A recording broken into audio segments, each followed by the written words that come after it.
Yes.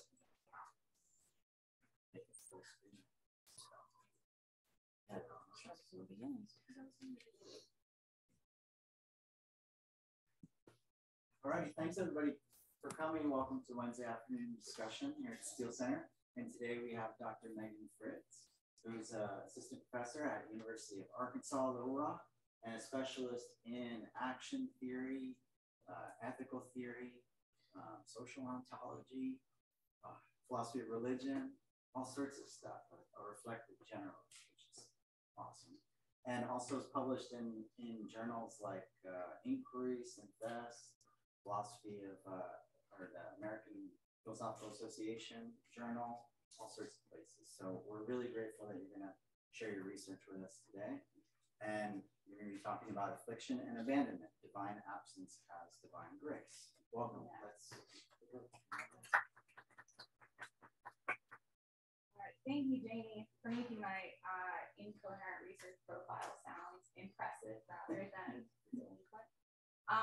Yeah, so the title that I have up here is actually the working title of the paper that I'm working on with this right now, rather than what was on the poster, but it's on the same topic. I'm talking about the philosopher theologian Simone Weil and her how at least I'm going to argue her views on God and metaphysics bear on the traditional problem of evil and responses to it.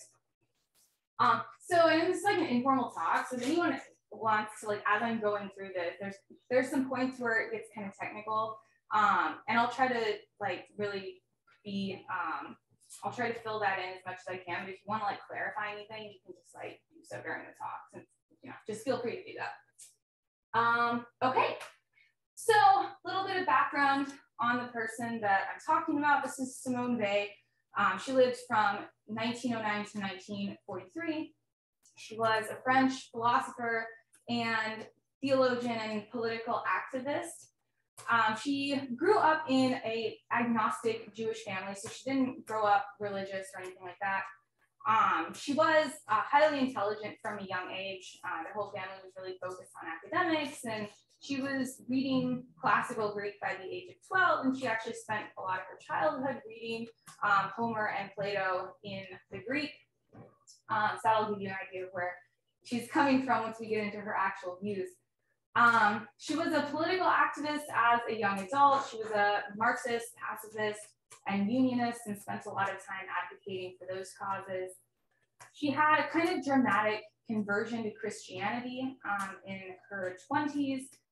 And she spent, after that, she spent most of her time studying and writing. She was not very healthy, so a lot of her time was downtime, sort of recovering. She died really young, as you can see, at the age of 43. She died of, reports vary, she had tuberculosis. She was weakened because she was participating in this hunger strike in solidarity with the French poor, and she died as a result of probably a combination of those two things. She died young. We don't have a lot of her work, but what we do have is really, really rich, although kind of difficult to parse at first. And recently she has been getting a lot, she's been getting more academic attention, but not in this area of philosophy. So that's why I'm working on this project. Okay, so the problem of evil. So you guys are mostly philosophy and religious studies students, right? So most of you probably have heard of the problem of evil or have talked about it, heard it brought up to some extent. So I'm just going to do a quicker gloss on this, but people can slow me down if you want to. So the problem of evil is a philosophical argument that concludes that God either does not exist, probably does not exist, or that we shouldn't believe that God exists. There's a few different versions of it. There's the logical problem of evil, which is probably the oldest version. The oldest version we have from Epicurus, but Hume and then later J.L. Mackie also reiterate this idea that actually God existing presents a kind of logical contradiction. And it basically goes like this: if God exists, then they would prevent evil and suffering as much as they were able to. If God exists, they'd be able to prevent all evil and suffering. So if God exists, no evil or suffering would exist. but evil and suffering does exist, so therefore God doesn't exist. That the fact of evil and suffering in the world presents a logical problem for the existence of God. There have been a lot of responses to this, and some philosophers prefer the evidential problem of evil, which is basically just sort of an inductive argument against the existence of God, saying, well, all of these instances of evil and suffering, it wouldn't be a logical contradiction if God exists, but it's really strong evidence that God doesn't exist, just because it really does seem like it would take a lot to explain each instance of evil and suffering given a omnibenevolent, omniscient, and omnipotent God. So probably God doesn't exist. And then Dostoevsky, the Russian novelist, in his novel The Brothers Karamazov, gives us a version of the problem of evil that I call the moral problem of evil. They're all moral problems of evil, but this specifically, one of his characters in the novel argues that evil and suffering give us a kind of moral imperative against believing in God or worshiping God, because even if there is some sort of like exculpating factors that we don't know about them. So they shouldn't factor into our reasoning. So those are the three main versions of the problem of evil. Of course, there have been just, as the saying goes, gallons of ink spilled trying to respond to these arguments and then give new versions of these arguments and so on and so forth. Most of the versions of the problem of evil and responses to them, which are usually called theodicies, assume a few different things. Not all of them, there are notable exceptions, but most of them assume these three things. The first is that we should expect a perfectly good being to prevent creaturely suffering as far as it can do so without thereby giving up some greater good, where greater good is broadly construed. The second is that for any particular instance of creaturely suffering, an all-powerful being could have prevented it. This is, and could have, just has the raw ability to have done so, whether or not all things considered reason favors it. And then the third is that suffering, broadly construed, is bad, evil, or to be prevented.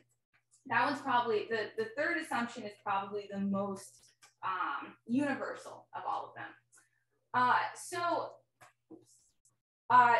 They, as I read her, rejects, or at least her work entails a rejection of at least the main way of understanding all three of these assumptions. So that's kind of the purpose behind this project, is to kind of question the foundational assumptions that underlie not only the problem of evil, but also responses to it. In order to engage in this debate in this literature, most people have to assume some kind of common premises, but they are, at the end of the day, assumptions, even if we think they're really well-grounded in our intuitions. And Bay's work, which she starts with a pretty widely accepted, she starts with a not unfamiliar picture of metaphysics, and basically argues that it entails that really all three of these things may be mistaken assumptions to start with. I do want to, just for the sake of getting my subject right, say that they would not want me to present this as her giving a theodicy. She was very against theodicies. She really would not have liked being understood as someone giving a theodicy. She says that we all have to say, like Ivan Karamazov, that nothing can make up for a single tear from a single child. She would not have wanted her project to be understood as sort of like giving a justification for God allowing evil or something like that. So that's important. So just get that out there. I won't read all of the quotes on these slides because I have a lot and that can get tedious. But I guess I just leave them on there for me.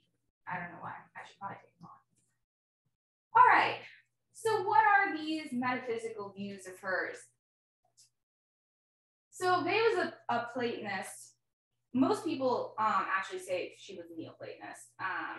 She understood herself to be doing pretty much straightforward Plato, but her reading of Plato is very esoteric. But let's just take her to word. They is Platonist. So this is a line from Plato's Republic that I think illustrates some of her starting assumptions, or not starting assumptions, but foundational beliefs in metaphysics pretty well. In Plato's Republic, Socrates is talking about the good, and he says that not only do objects of knowledge, the things that we perceive in the world or understand about the world, owe their being known to the good, but their existence and being are also due to it, although the good is not being, but something yet beyond being, superior to it in rank and power. They has a view of existence that I refer to as her axiarchy. Axiarchy is a really hard to define word that Eric Steinhardt, who's a contemporary Platonist philosopher, kind of describes it like this. For every concretely realizable property, if it ought to be the case that some concrete thing realizes that property, then there exists some concrete thing that does realize that property. That sounds really weird, but an easier way for me to understand it is that reality and goodness for they and for at least a large branch of the Neoplatonic tradition, reality and goodness are coextensive properties, and they come in degrees. So the better something is, the more real it is. That sounds very strange still to put it like that, but it's actually familiar to us just in its inverse, what is commonly called in theology the deprivation account of evil. This was popularized by the Neoplatonists and by St. Augustine. It's the idea that evil isn't a substance, but what evil is really a lack. It's a lack of goodness. So things are more evil to the greater extent that something lacks goodness, the more, to the extent that something is evil, it's going to also lack reality to some extent. To the extent that something's good, it's going to be more real than something less good than it. Here's some choice quotes from Plotinus and Aquinas to show you that this is at least accepted by both of them.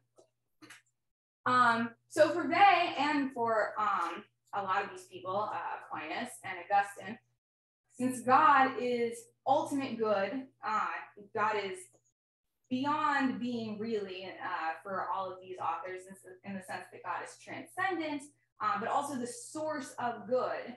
And because of that, at least for they, what that entails is that God is the totality of all being. Since God is the source of all being, in a sense, everything that is God. Okay. So the problem is that it seems like everything that is isn't God, right? Like us. So where do we come from? I'm just gonna. So they has a picture of creation, that is a picture of everything that's not God, that she seems to borrow from the Kabbalistic Jewish tradition of Isaac Luria, who was a 16th century rabbi. In particular, she borrowed his idea of what's called the Tzimtzum. Tyron Goldschmidt and Sam Levins have a paper where they talk about creation in Kabbalistic Judaism. They talk about the Tzimtzum, and they describe it as the following. To create the world, God had first to make room for it by contracting himself. This idea that, well, if God is everything, we're taking this idea seriously. God's the source of being, so God's all being. So how do we get anything that's not God? Well, in order to do that, the act of creation has to be an act of retraction, an act of sort of intentionally limiting God's self, the infinite, such that there was void there for something else to be.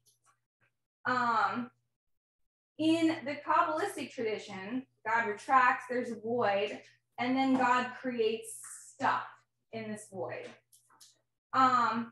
In Vay's thought, the void is us. It's not like we spring up as positive being in the void, but rather that our existence, all of creation, is characterized as being void of God. She says God could only, she kind of speaks poetically about this. I don't want to say poetically. She speaks indirectly about something that's very hard to speak directly about. She says God could only create by hiding himself. Otherwise, there would be nothing but himself.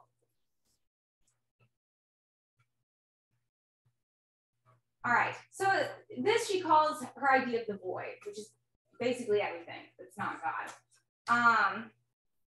She says the world has to be regarded as containing void in order that it might have need of God. So she sees this not only as kind of a metaphysical necessity that we're void, but also kind of a good thing. But she thinks this presupposes some evil, and in fact probably presupposes quite a bit of evil. At the same time, the world as a manifestation of God is full. The world manifests God and conceals God. Thou art indeed the hidden God, and yet they were able to know God through the world which made him manifest. So I have this picture on there because I think it kind of illustrates what she's getting at. This idea that we have this window with fanciful cutouts in it, and the light that's reflected on the ground streaming through it is, it gives us a picture of the space that isn't there in the window. So we can kind of see what the window looks like through the shadow patterns on the floor. And in fact, I think that's a good way to think of how they sees creation as a kind of shadow. That we are kind of like shadow in the sense that God is light. And on its own, a shadow, if we can imagine a sentient shadow, we would probably struggle to realize that it, not the object making the shadow, is the void. But she thinks it's really important to do. Because if it could realize this, it could begin to deduce the nature of the light. And in fact, she thinks that's what we ought to try to do. Although, I'll talk more about this later, but the process by which this happens, kind of deducing the nature of God through the absence of God, she calls this affliction. Okay. I'm going to skip that. No, I'll come back to that. Okay. Affliction. Oh, good. We came to it right away. So a big problem, so the problem of evil is premised on the badness of suffering, the badness of evil. And May has a lot to say about suffering. She says, God sends affliction without distinction to the wicked and to the good, just as he sends rain and sunlight. Although it's really, this is again her speaking sort of metaphorically, because strictly speaking, May doesn't think God acts in the world at all. If she did do this, she thinks it would entail that the world would kind of cease to exist. It's like if light interacts in a shadow, the shadow's not there anymore. But he sends affliction in the sense that he does create through retraction, and affliction is then in the world, and it's without distinction. Everyone gets their share of it. It says he did not reserve the cross for Christ. He enters into contract with the human individual as such only through purely spiritual grace, which responds to the gaze turned toward him. That is, to the same extent to which the individual ceases to be an individual. So first, let's talk about affliction. Affliction is a term she has for suffering that's not just like I stubbed my toe and that sucks. Affliction is, well, what she says about affliction, it's the uprooting of life, a more or less protracted equivalent to death, rendered irresistibly present in the soul by impairment or the immediate apprehension of physical agony.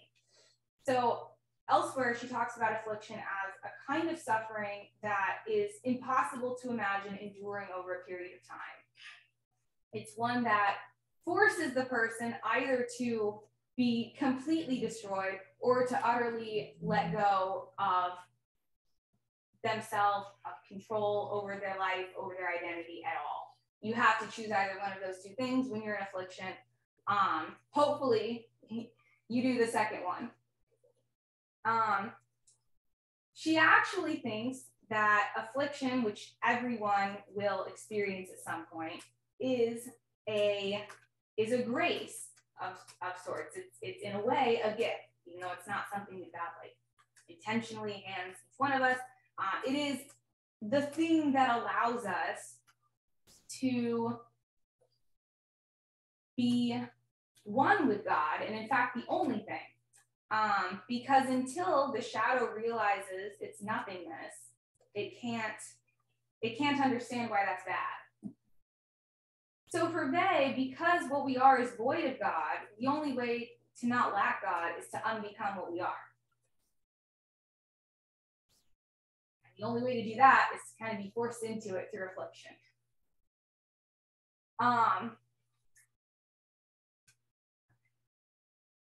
So grace, which she refers to as grace, has a kind of twofold function, and grace is kind of the work that affliction does in us. It creates a void in us, a void in the void, and then it fills it again.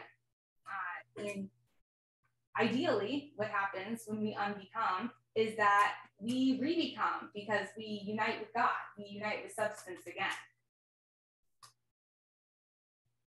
So divine grace creates us, abandoning us in the world where afflictions destroy us. But if we accept this, grace arrives as substance, filling void with reality. Kind of can imagine it is. I tried to choose pictures that were sort of illustrative at this point. So water like makes these canyons and then also fills them back up.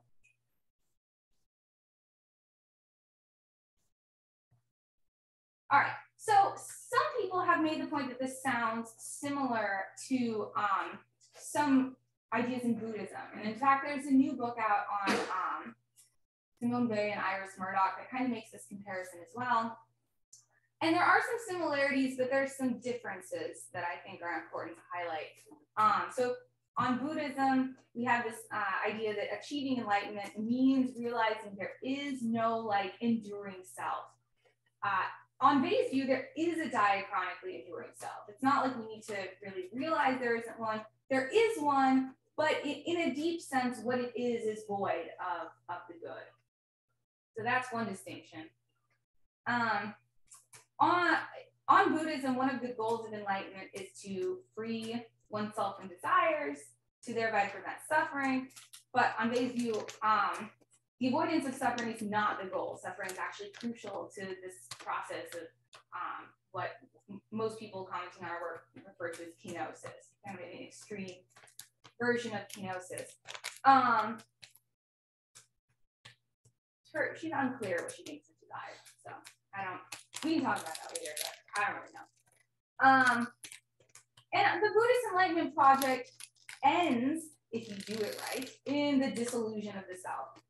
But on Wei's view, the emptying of the self is followed by the recreation of the self as the void is filled up in some sort of mysterious way by God. So there's some similarities, but some pretty crucial differences there. Although she was informed, she did appreciate the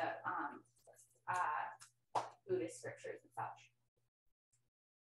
Okay, so going back to our assumptions that the problem of evil, most versions of it, and then most responses to it make, right? We have these three assumptions shared, not universally, but by much of the literature, that we should expect a perfectly good being to want to prevent all the creaturely suffering it can do.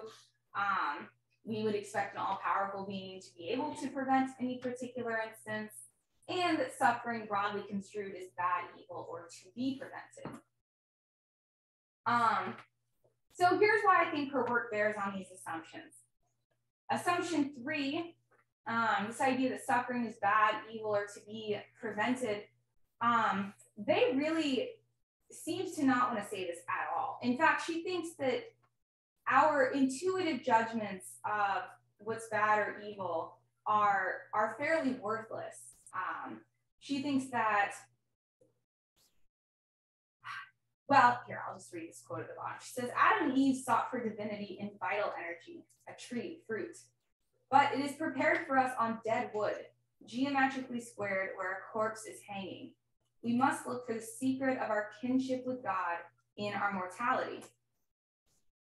This is just an illustration of how she sees our value judgments about experiences about what's good in the world as often being totally inverted, as one might expect from creatures who exist as voids of the good.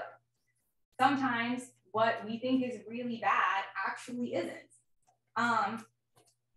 Suffering is one of those things. Now, she is sort of not of two minds, but suffering is a complicated thing because for her, it's completely evil to bring it about in someone. We can't push someone into affliction for their own good. That would be evil. But the experience of suffering, of affliction, isn't evil, and in fact, on her view, is a grace. It's how we unbecome, and really, it's the only way, she thinks. So there's nothing bad about suffering or about affliction. Nothing intrinsically evil or bad for they.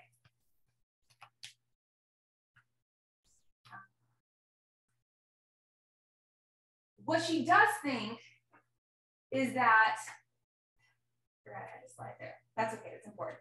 So nothing evil about suffering, about agony, about affliction. What is quite bad, why she thinks, in fact, why we experience it is so unbearable, is that we exist in time. She thinks time is the conditions that make really all of our experiences, given long enough time, completely unbearable. She says time is the only violence. All problems come back against time. Extreme suffering, undirected time, the way to hell or paradise, perpetuity or eternity. It's not joy or sorrow which are opposed to each other, but the varieties within the one and the other. There's an infernal joy and pain, a healing joy and pain, a celestial joy and pain. So again, Bay is a Platonist. One aspect of Platonism is that the good is totally indivisible, meaning the good is totally beyond time because time is divisible. We are not. So because we're imperfect, because we're divisible, we have different parts, we have all these imperfections, that pervades what time is. It's another manifestation of this imperfection.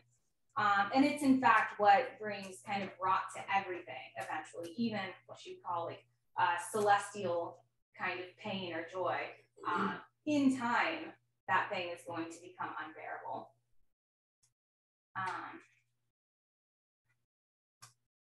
Assumptions 1 and 2, the idea that God would and could prevent each instance of creaturely suffering. Here she makes some pretty exciting statements. She says, God cannot prevent what has happened from having happened. What better proof that the creation is an abdication? What greater abdication of God than is represented by time? We're abandoned in time. God is not in time. God waits like a beggar who stands motionless and silent before someone who will perhaps give him a piece of bread. Time is that waiting. So the abandonment here for Vey isn't supposed to be like an abusive act. It's an act of intentionally relinquishing God's self so that other things can exist. So it is an act of love. But God can't do stuff. God can't tinker around in our world for Vey. Just like light can't tinker around in a shadow.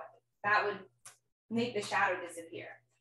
Part of God's love for us, Vey sees this as actually staying away, restraining himself from coming near, waiting for us to come to him, which he sees as happening by just being still.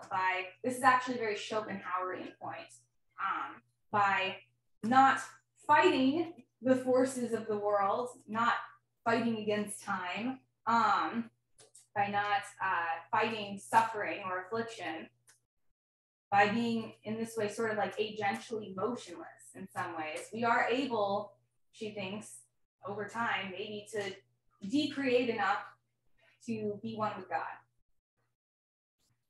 So all that to say, this idea that God could kind of tinker around and prevent each instance of creaturely suffering if he wanted to, for they is sort of like, that's going to be a no, unless you were just to destroy everything. That's it. I want to leave time for discussion. So, okay. So, all right. So here's what I'm still working on this paper, this objection. Why does God create anything in the first place? And my answer to that is that I don't know yet. And that's where I'm at in my draft piece paper. So I'm going to stop it there. Cool, thank you.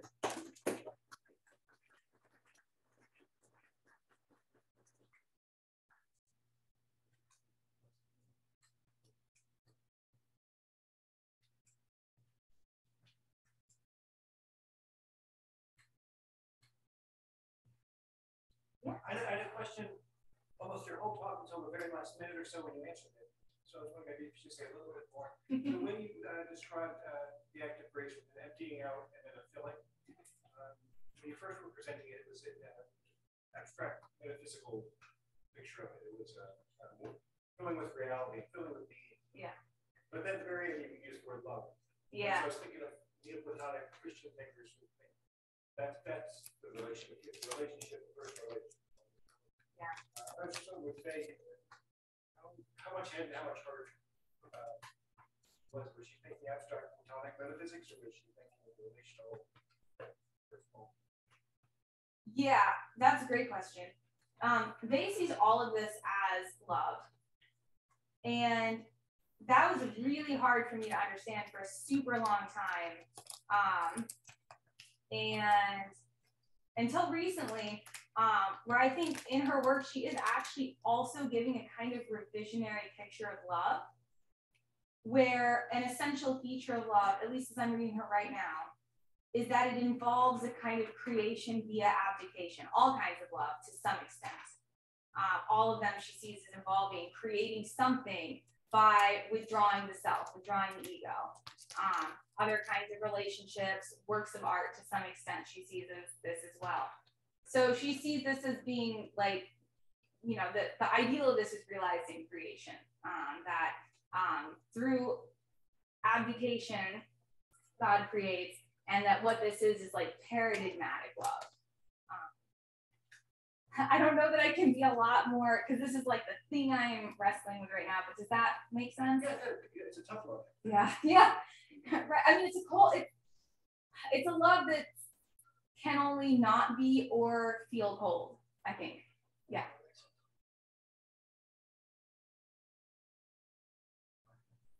Okay. So you were discussing earlier how many religious thinkers think along the lines of basically evil is the absence of good. I was just thinking of the inverse of that statement. Good is the absence of evil. Does she confront that in her work, or is it because of original sin that can't even really be considered that the world could be all good? Oh yeah, right, good, right. So yeah, a lot of people criticize Bay or take issue with Bay's work because yeah, it seems to have this really. Someone described it to me once as like too much like Martin Luther. Like everything's depraved in this really fundamental way, and that seems wrong. It seems like we want creation to be like restored and then fully good at some point. Yeah. So I think it wouldn't be possible for God to create something that is fully good initially, because to create means to retract himself. However, she does see creation as kind of redeemable, because if we can decreate ourselves and then are filled back up with God in such a way that we can like exist as agents without existing purely as void, that's sort of a way for us to exist that's not, that it's redeemable. Does that make sense? A bit, because it just seemed like kind of an all or nothing proposition, where where if it's not fully good, that the world is completely fallen, and that to make ourselves fully good, we have to recognize that within ourselves. And she does, and she definitely does think that. I mean, she thinks that in virtue of being void of God, the world is subject to its own set of laws. That's actually the title of her book is Gravity and Grace. These are terms she gives to the different sets of laws she sees governing like humans and God. We're subject to laws of gravity, which are basically just her term for like laws of cause and effect. We live in a mechanical existence by necessity. Right, so then the question is, well, like, is there, like, can that be redeemed? And for Bay, I mean, she doesn't, as far as I know, she doesn't really talk about this. I don't know what she'd say. I think that's a really good question. Thank you. Yeah. I was going to ask, you talked about like Bay and the violence of time. Does Bay have a specific like philosophical conception of time? Like, good question. I want to say no, although she writes as, I mean, she kind of just writes as an atheist. Sort of this like unstoppable, forward-moving arrow of time is what she sounds like to me. However, I mean, as a Platonist, she's also going to have to say, you know, whatever time is, it's not foundational. Maybe it's not like an illusion, it's real, but it's not foundational because it arises from imperfection. So I think, I mean, she'd probably say, she'd probably be sympathetic to Augustine's view of time, really, which is just that, like, it's a necessary way that humans experience reality, but probably exists beyond human experience because she does want to ground, like, these natural laws in it. So talking about six of good, like the people versus evil.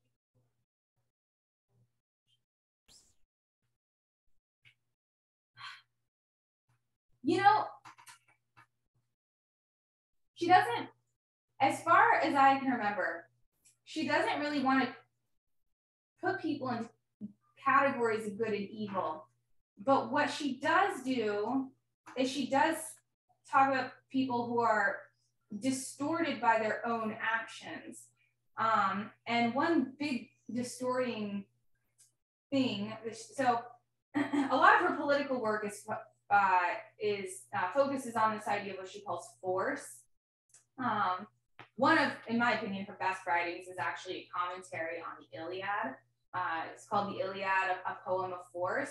And she reads the Iliad as a story about how violence, or any kind of force, it doesn't have to be just things we would think of as violence, any kind of like coercive action at all, is destructive to the coercer, to the agents of violence, in this like really deep and kind of like irremediable way. She doesn't exactly call this evil because she actually does think there are instances where it's justified. So she, early in her life, she was a pacifist, and she actually renounced that.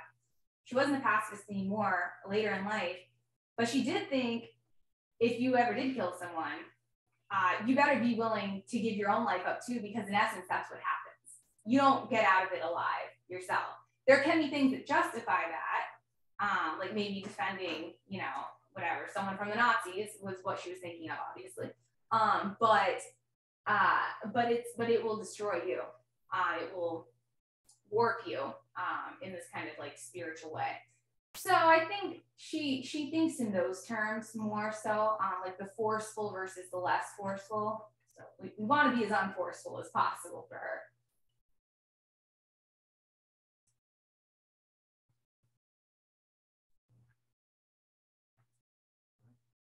All right, just I guess a quick clarifying question. So you're talking about how affliction is unbearable, but it's only unbearable with the knowledge of God, right? And that's basically why people with no knowledge of God, I guess, are able to stand it, even though it's supposed to be an unbearable process. Yeah, good question.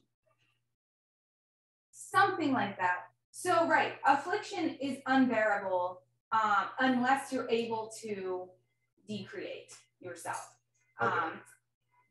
That doesn't necessarily require knowledge of God, I think she would say, but it does require the ability to give what she calls attention. This is something I didn't talk about in my talk yet. But in order, one aspects of decreating the self is being able to turn your attention to the good in spite of anything. This is why it's like crucial for getting through affliction. Iris Murdoch writes a lot about attention and about this ability, and she actually was not a theist. She was a Platonist though. So I think they would say what's important is the ability to see truly the good, to unself enough so that you're able to see the good as clearly as someone who had no self-awareness at all. And that can make affliction bearable. And I think she thinks, you know, knowledge of God certainly helps, as Murdoch herself actually even said, but maybe isn't required. Does that make sense? So basically, you know, anybody who isn't in that process of unmaking themselves are suffering, even if it doesn't look like that on the surface. Well, not necessarily. We're not always in affliction. In fact, we're usually not in affliction. But she thinks everyone is at some point. Okay, gotcha.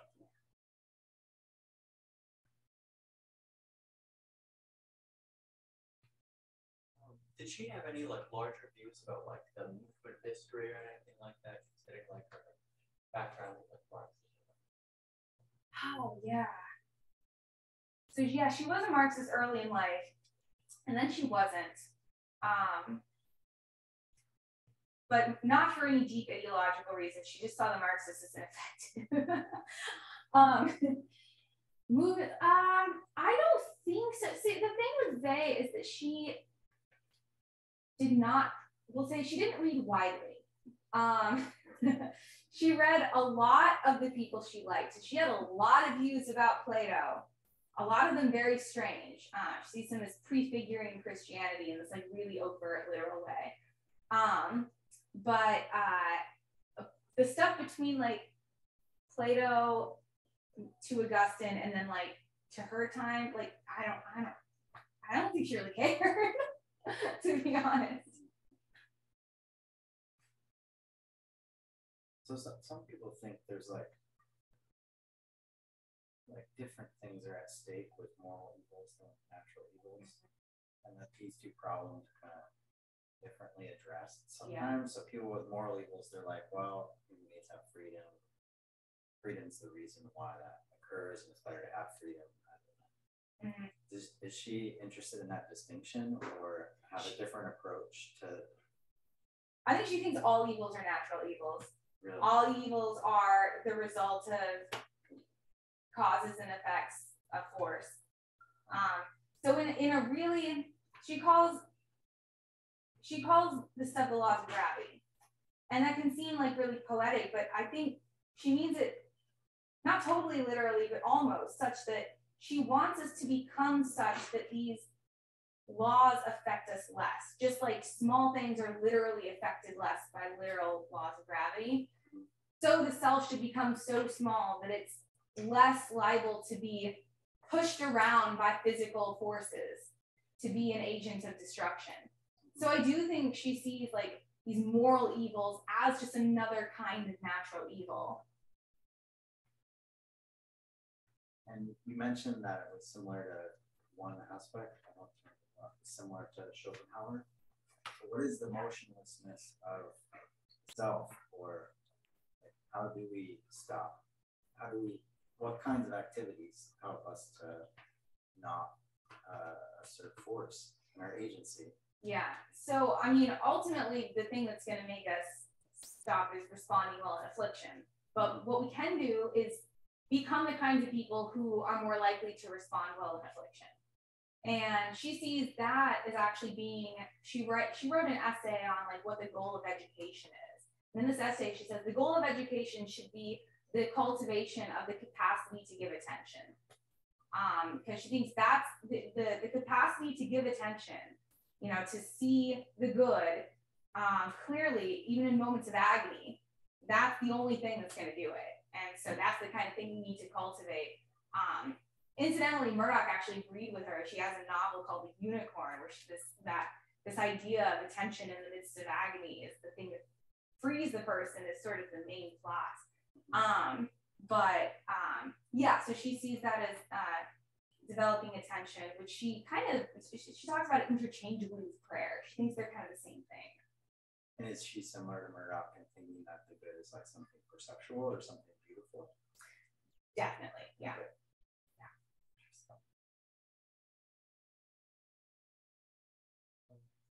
Other questions? Such good questions.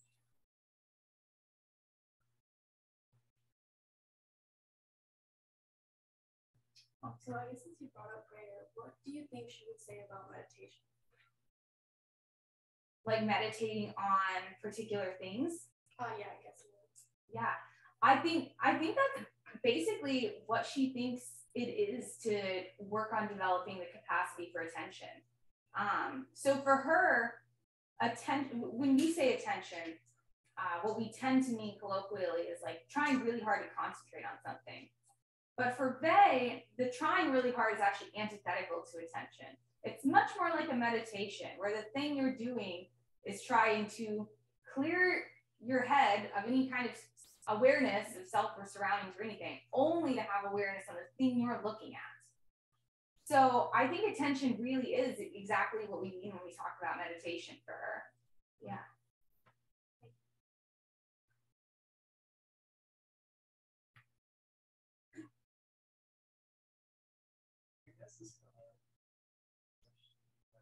We talked about earlier how you're trying to minimize suffering. Doesn't that echo a lot of what Stoicism tries to achieve? And what extent would you say to this? Good. I think there's some relation in this in maybe like the outcome, right? So both for Bay and the Stoic, maybe your attention is turned away from your suffering. But for the Stoic, what they want to do is separate the event from the judgment. And I think they would not necessarily want to do that. I mean, for Bay, often we're afflicted with things that are genuinely bad. And it really wouldn't be right to give a different judgment to those things for her, like, genocide or something. We want to keep the judgment there and, in fact, still experience the agony, but just be able, through it all, to kind of bear it by still being able to see the good.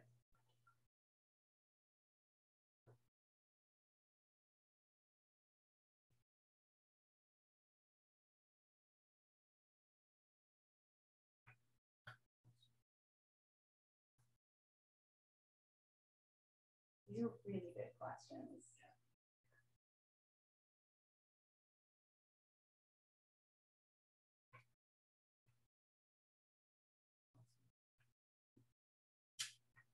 Want to have any closing thoughts? All right, so I'll just close with the thing I'm working on. So if any of you guys have any ideas, email me. So yeah, the thing I'm working on for the end of this paper is it seems like, this sort of maybe we can say, all right, all these assumptions are bad assumptions. That's fine. But maybe we can be like, well, but we can still push the problem back.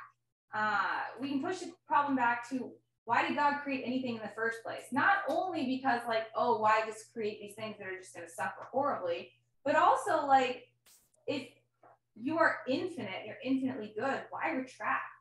Why that seems overall to be, I mean, it seems like that'd be bad. Given like, what God is and the nature of creation, why do that? And as I said earlier, she talks about this as a kind of love, the folly of love. In fact, she says, of the creative act. I'm trying to figure out how to understand this. It does seem like there's something there. I think it's at least intuitive to think of the decision to like have a child can be an act of love, even prior to the existence of the recipient of that love. So it seems like there may be a promising response there. On the other hand, parents aren't omniscient about the fate those children will suffer. But would that change anything? I don't know.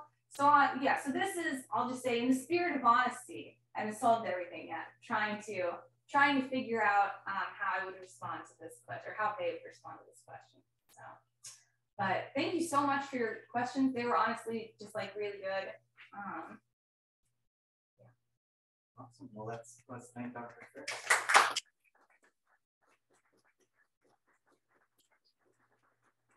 Next week, our Wednesday afternoon discussion will be led by our very own Dr. Ellen Moore from the Sociology Department. And he'll be talking about the queer concert, utilizing music for queering the Egyptian social and political uprising. Next Wednesday at 4 o'clock. So I'll see you all there. Thanks again.